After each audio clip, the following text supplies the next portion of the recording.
Some policy news for you now. Back in Washington, Congress is beginning its fall session tomorrow officially, and there is plenty on the table. For example, a spending bill that actually keeps our federal government running, Zika funding, which the president has talked about a lot, and potentially, who knows, any questions still lingering about that Supreme Court nomination, which the Senate has said they will not act on. Now, there is not much time. The Senate adjourns again on October 7th, the House on September 30th. Joining me now from Memphis, Democratic Congressman Steve Cohen. Good to see you, sir.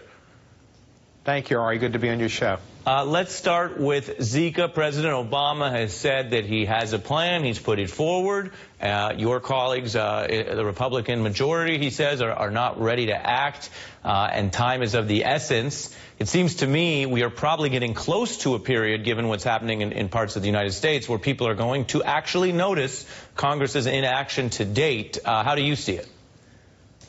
Well, that's the problem. We had a hearing in the House with some of the leading experts, scientific experts in the country, and they were unanimous in the fact that we needed to spend what the president asked for, which is over $1 billion. The Republicans don't want to spend that, and what they do want to spend, they want to take from the Ebola fund. You don't take from one fund that's still necessary to protect our country and take it to another. I got bit by some mosquitoes last night. I went to bed thinking, could it be Zika? I mean, you know, it's out there, and people are going to, it's been Miami, Florida, Miami Beach, they've had identified bites of Zika-infested mosquitoes. And this is something we need to deal with in the public safety of our people. On the policy, the president says $1.1 billion. What would that do?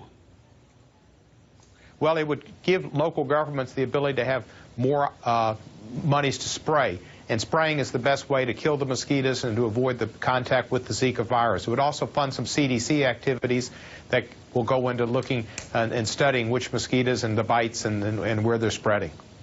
Yeah, I mean, to state the obvious, I don't think anyone that's an elected politician is against spraying to stop Zika mosquitoes, right? Well, I wouldn't think so, but the Republicans have made such a deal. They want to take it. They won't create funds to do it. They won't have new funds unless they get a offset, and they want the offset to be Ebola. And then if it, last year, you know, 2 years ago was Ebola, they were making that such a big deal and blaming the president for everything that happened and wanting to stop people from coming to the country. And again, it was all politics. They need to understand science, they need to understand global warming, and they need to understand threats to the American populace.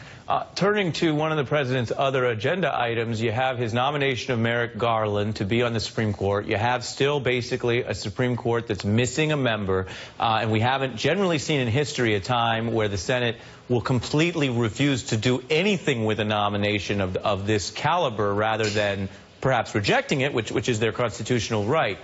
Do you think Senate Republicans may have miscalculated if they wind up with a President Clinton who would put on a younger, more liberal nominee?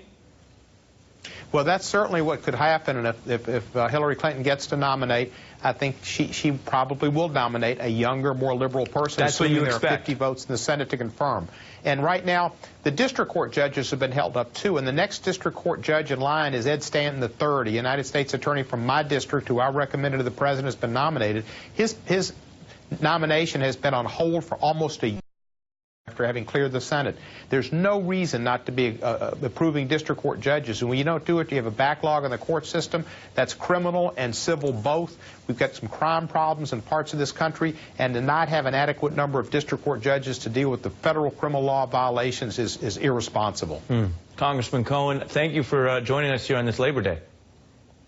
Happy Labor Day, and in Memphis, it's hot. We still wear seersucker, and global warming increases that beyond Memorial Day and Labor Day. I like real. that. You got fashion mixed in with environmental message. That's a nice move there. Thanks for your time. MSNBC's diversifying. You're welcome.